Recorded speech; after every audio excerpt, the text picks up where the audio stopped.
Welcome to Buffalo Gameday Recap. I'm Thad Brown along with Carl Jones. The Bills out. Their season is over, a 27-24 loss to the Chiefs.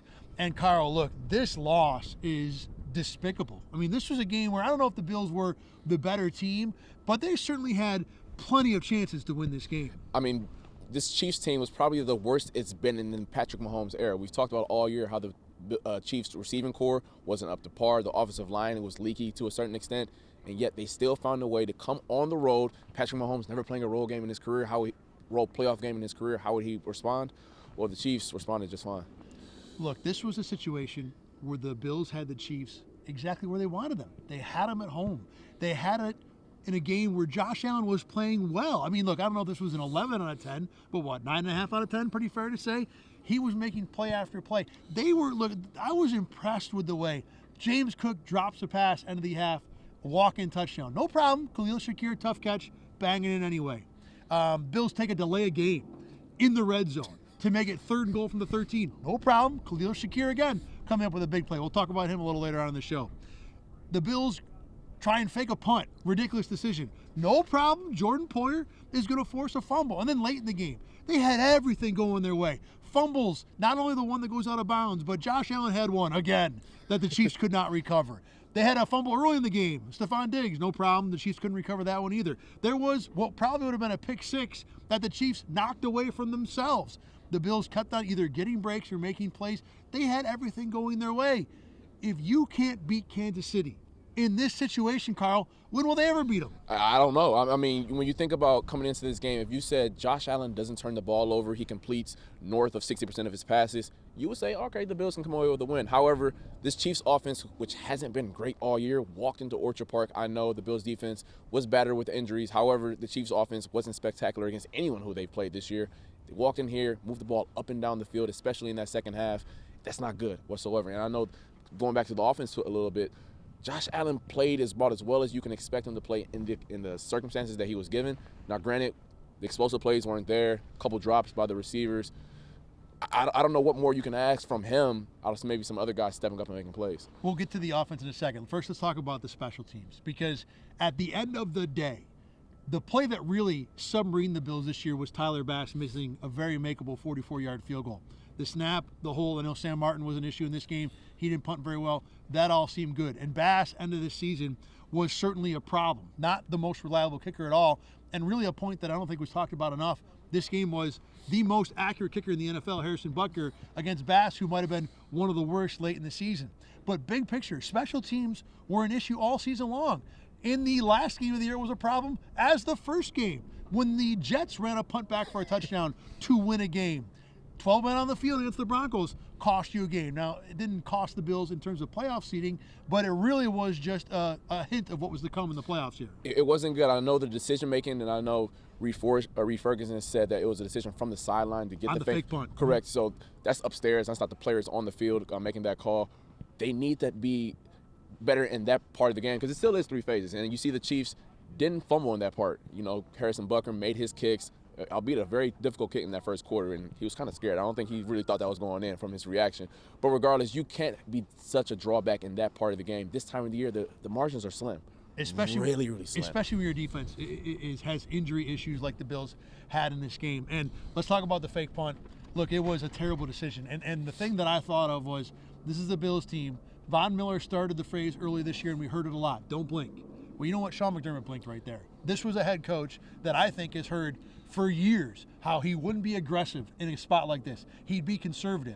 And he went too aggressive. He was aggressive at the absolute wrong choice. And not only was the choice to fake the punt bad, but running it with Damar Hamlin, you got to have a better option than that. I was always told and been taught when it comes to football, if you're going to fake a punt and you have an elite quarterback, don't do it. I would much rather take 17's chances getting a 4th down conversion than a punt team that practices that rep once every 2 weeks. 17's getting reps on 4th down conversions all the time throughout practice. Damar Hamlin probably practiced that 5 times this entire year. If you're going to go for it on 4th down, give it to 17 and let him make a play. Let's talk about how 17 played. And I thought second quarter, third quarter, there were some ridiculously elite plays. The quick dump to Latavius Murray as he's running, it's like a 5-yard throw in the air, right, to a wide open receiver. You would think that's a rudimentary play. But let me tell you, for the accuracy and the timing, for Allen to recognize and hit that play on the run, that might have been one of his 5 best throws all season long. The lateral, which may have not been a lateral, but regardless, it counted. An extremely aware play. He was burying defenders in the run game, making the throw to Shakir. I think the catch is better than the throw. The throw is still a 9.5 out of 10. Josh Allen, this wasn't his best game ever. This wasn't a, put a bronze statue up for this game. He was still really, really good. Like I said earlier, if you would have said he doesn't turn the ball over, I know he was a little careless with the ball in terms of fumbling late. He tried to turn it over, but did not. Yeah. But if you told me he wasn't going to turn the ball over, I would say, you know what? I think the Bills come away with a win here. So the fact that he was careful with the ball to a certain extent, and they still couldn't find a way to move the ball up and down the field, especially in that second half, is concerning, especially how the Chiefs played him. I mean, if you look at, I don't think they completed more than 2 passes more than 15 yards down the field. The Bills? The Bills. Correct. And that's concerning with a quarterback like Josh Allen. He really got neutered in the second half. I mean, a bunch of screens to the outside, quick passes, which the Chiefs were like, you know what? I would much rather you be a dink and dunk quarterback than you air it out. Now, they tried to air it out. Diggs had the costly drop. Trent Sherfield tried to make a deep play here on the sideline right here. They didn't connect on those. But, man, the Chiefs were like, you know what? If 17 wants to throw 5-yard passes every play, we will live with that because he can't do that every single play all the way down the field, and that showed in the second half. And I will say the Chiefs were right about that in the end, but I thought, through 3 quarters, that was the right way to run the offense. And the Bills were moving the ball fine. Those short throws, they were, run after the catching for, 6, 7, 8 yards, and the Bills were, in 2nd and 2 a lot. So I'm not going to criticize Josh Allen for throwing those balls, even though you're right. I think the Chiefs probably wanted it. Yeah, no, I'm not criticizing him for that, but I'm saying that was the game plan that the Chiefs wanted coming into this game because they were like, you know what? We're not going to let you get anything deep, especially with all the angles that you can hit. I mean, when they let him escape from the pocket, the touchdown was the Chiefs losing containment, allowing him to make a play like that. We're not going to allow you to beat you with your fastball, with your curveball looking like. And clearly, any team that plays against Josh Allen or Patrick Mahomes, we would much rather you be dink and dump it down the field as opposed to air it out for 40 yards. As for the weapons around Josh Allen, Khalil Shakir was amazing. I mean, this was an elite game for a third receiver. This is not a guy that's going to go out there and go 10 for 100 every week. But the catches he made, again, he was responsible for 8 points by himself. He turned 2 obvious field goal tries into touchdowns with both the first down catch on 3rd and 5 from the 7 first half, and then the 3rd and goal from the 13 one in the second half. And then he had the 4th down conversion in the 4th quarter to keep that, what would eventually be a missed field goal drive, alive. So as good as you can ask for out of number 10, and let me tell you, the future with him is only, I think, going to get better. Beyond that, though, James Cook, really good game on the ground. Once again, another brutal job. You can't have those if you're James Cook. Dalton Kincaid, maybe not his fault, invisible in this game after having 3 good games where he was finally becoming a factor down the field. Carl, the thing I want you to address, number 14, Stefan Diggs, 3 catches, 21 yards on 8 targets, and the big drop on a deep ball that, frankly, a receiver of that caliber cannot do that in this game. I mean, I think that right there kind of encapsulated the entire 12-game stretch from Stefan Diggs. That drop right there was just inexcusable. I mean, you can say it's age. You can say the scheme looked different when Joe Brady took it over. You can say that he's going up against elite cornerbacks during this back half of the stretch. But the fact of the matter is, Stefan Diggs has been going up against cornerbacks of this caliber. He's been going up against defensive coordinators who have tried to take him out of the game for years now, his entire career. So that is really concerning when your fastball, your best player on the perimeter, can't cook in the games like this, because this time of year, we've always talked about this, it's players over plays this time of year. I can't scheme you up in this time of year because Steve Spagnuolo knows all your tricks. But if my ace, which is Stefan Diggs in this case, can't win consistently and be that guy, there's no scheme I can do to help that out, because right now I'm playing with a hand behind my back in a game of this magnitude. We heard from Stefan Diggs, or about Stefan Diggs, that it was fine. That the late season swoon, the fact that he wasn't a huge factor, there were a couple deep balls where he was open. That's not his fault, and Josh Allen missed. But there was the reduction in snaps for 3 games in a row. People said, oh, you know what, that's not a big deal. He's only playing on passing snaps. He's not playing rundowns. But there's no doubt that the effectiveness and the productivity of Diggs decreased in a season when he turned 30 years old, when receivers, not always, but often, start to decline. And I don't think, you and I watched him on film a lot, I don't think we saw a guy who was obviously declining. Maybe a little, would you say? A tad, but nothing drastic. So If that's a part of it, then what else is the problem? Was there an injury? Quite possibly. Was the scheme an issue? Look, it's a new coordinator. You can't discount that. Were teams just doing a good job taking him away? Frankly, they've been doing that to Stefan Diggs for a long time, and I think it is an issue late in the year. The Bills could not get him open multiple seasons in a row. The big question, Carl, is though, is this still a number one receiver going forward? I know I'm asking you to tell the future, but in your opinion, where do the Bills stand with Stefan Diggs? I think you have to go out and groom and go get a guy, draft a guy, preferably obviously through the draft due to the salary cap constraints that they're dealing with. But you're going to have to at this point, because it's 2 years in a row where this back half, this crucial stretch where I need him to be that guy. Once again, bunch of circumstances that is the reason why his plays declined. But you got to figure this out at this point, because as long as Josh Allen's in his prime, you have to do everything that you can to surround him with the players who can help him reach his peak. We'll talk a little more about the Bills' future in a minute, but first let's take a minute to tip our caps to the Chiefs, who played well in this game. And this was a defense that didn't come in banged up, but they quickly were almost as banged up as the Bills. They lost their starting safety, Mike Edwards, first play of the game. Willie Gay, who developed a neck issue late in the week, he left this game early as well. Two important pieces down the middle of the defense. Were the Bills more banged up? Probably, you could say, but regardless, the Chiefs were missing important guys on the road in a game of this caliber. And the Bills offense, after looking great for 3 quarters, had only 4 first downs in the last 18 minutes of this game. Their last 3 drives were mostly ineffective. Yeah, they ground out an opportunity to kick a field goal late, but this Chiefs defense, missing some players, did a really good job. And if they could bother to fall on a fumble, this game would have looked a lot more of a blowout. And offensively, the questions about Pat Mahomes on the road. And look, I've been saying for days about this. The guy was not going to melt coming on the road for the first time. Carl, he looked every bit the best quarterback in the NFL. I mean, there were some plays where I was like, holy cow. He looked like a guy in high school where he was just much better than everyone else out there in the field, and he's just playing the game on his terms. And it looked like that, especially in the first half at times. I mean, 15, Patrick Mahomes played a phenomenal game. Travis Kelce turned back the clock on a couple plays, especially. I know he was wide open, but to see him turn back the clock a little bit and look like the guy we've seen in the past wasn't a good sign for the Bills. I mean, this Chiefs team came on the road. They talked the talk, clearly walked the walk in a game of this magnitude. That defense played phenomenal. I know Trent McDuffie left the game early on. He came back after banging his ankle up a little bit. But look, when you run the ball as well the Bills did in that first half, and then you come back in the second half, you make adjustments for the Chiefs, that speaks to a man's character. Because when you run the ball on me, especially in this cold, that sucks. It really does. And I'm not trying to tackle you. So the fact that they were able to, on the road, figure that out, I think it says a lot about Steve Spagnuolo and the Chiefs team. And Isaiah Pacheco, too. You could really tell the difference with him in this game. He's a tough runner, a tough guy to bring down. And, he was a guy that certainly was a pain in the Bills' side for most of this game. But also, the one thing the Bills, we thought they could count on defensively was the front four. This was a game where Ed Oliver, who's been great all year, did he even play? I don't remember 91 making a single play in this game. Daquan Jones, not a huge factor. Leonard Floyd, the pass rush in general, did not really bother Pat Mahomes in this game. And to me, the coup de grace of this defensive line failure, even after the block or the missed field goal, there was still a minute 40 to go. The Bills had 2 timeouts. You got to stop there. You got 17. You got a chance.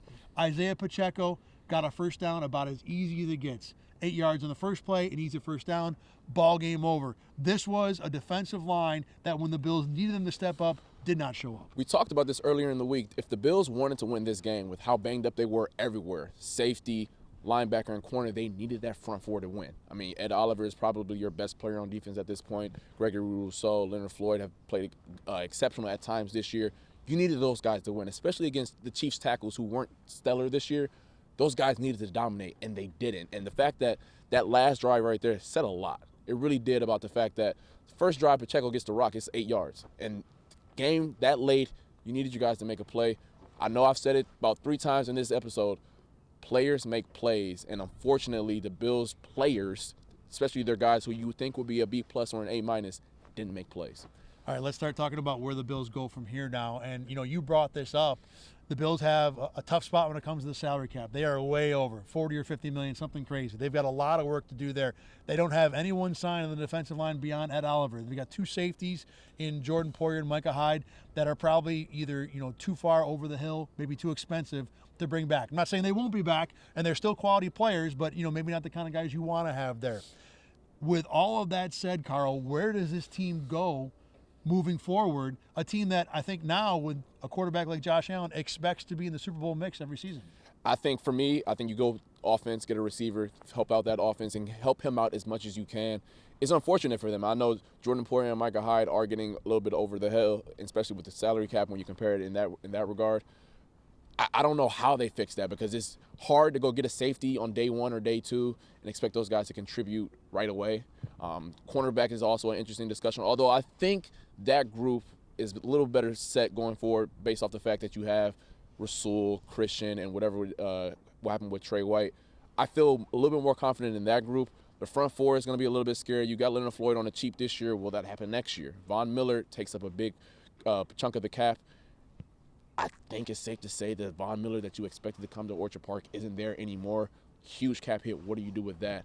It is really scary, but for me personally, I think you go get another weapon for Josh Allen, because this team goes as he goes, and you want him to be as best as he can. As long as you have Josh Allen, you have a chance, but to me, there are different versions of Super Bowl windows. People talk about the window being open or closed. And, for example, people went into this season thinking the Jets had a Super Bowl window. Yeah, maybe, but you need 17 things to go right for that window to happen, which is better than, say, where the Carolina Panthers were. Yeah. But there's a different level of windows.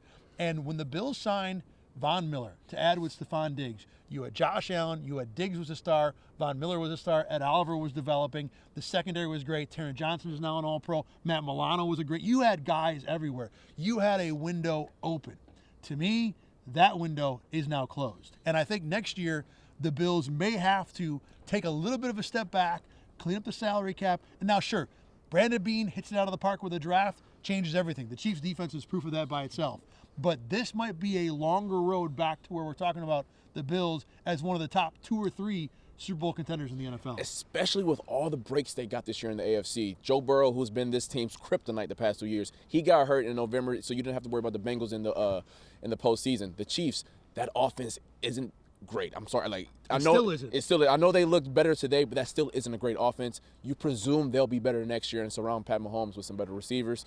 You even think about the Ravens. I presume that as long as Lamar Jackson's in his prime, they're always going to be in the mix. That kid in Houston, C.J. Stroud, looked really good this year. If they hit it out the park in another draft and free agency, they're going to take another step forward.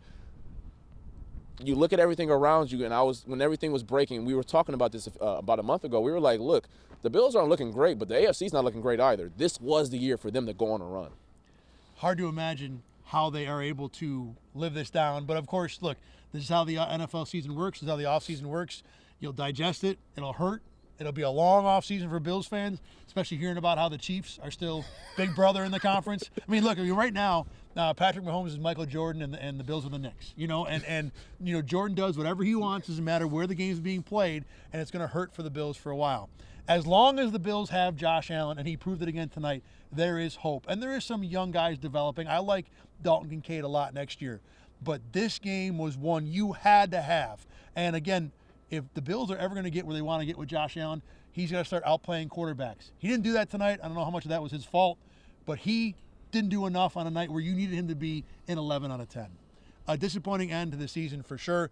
We hope you enjoyed watching with us here on Buffalo Game Day Recap. We certainly will be back again next season. Buffalo Camp Day Recap will start about July 27th or so. Carl Jones will be with me. Looking forward to coming to you again next year. You can always see Buffalo Game Day Recap on RochesterFirst.com, on YouTube, and you can find it to listen wherever you get your podcasts. For Carl Jones and AJ Feldman, who was with us all season long, I'm Thad Brown. Thanks for watching Buffalo Game Day Recap. We will see you in the 2024 football season.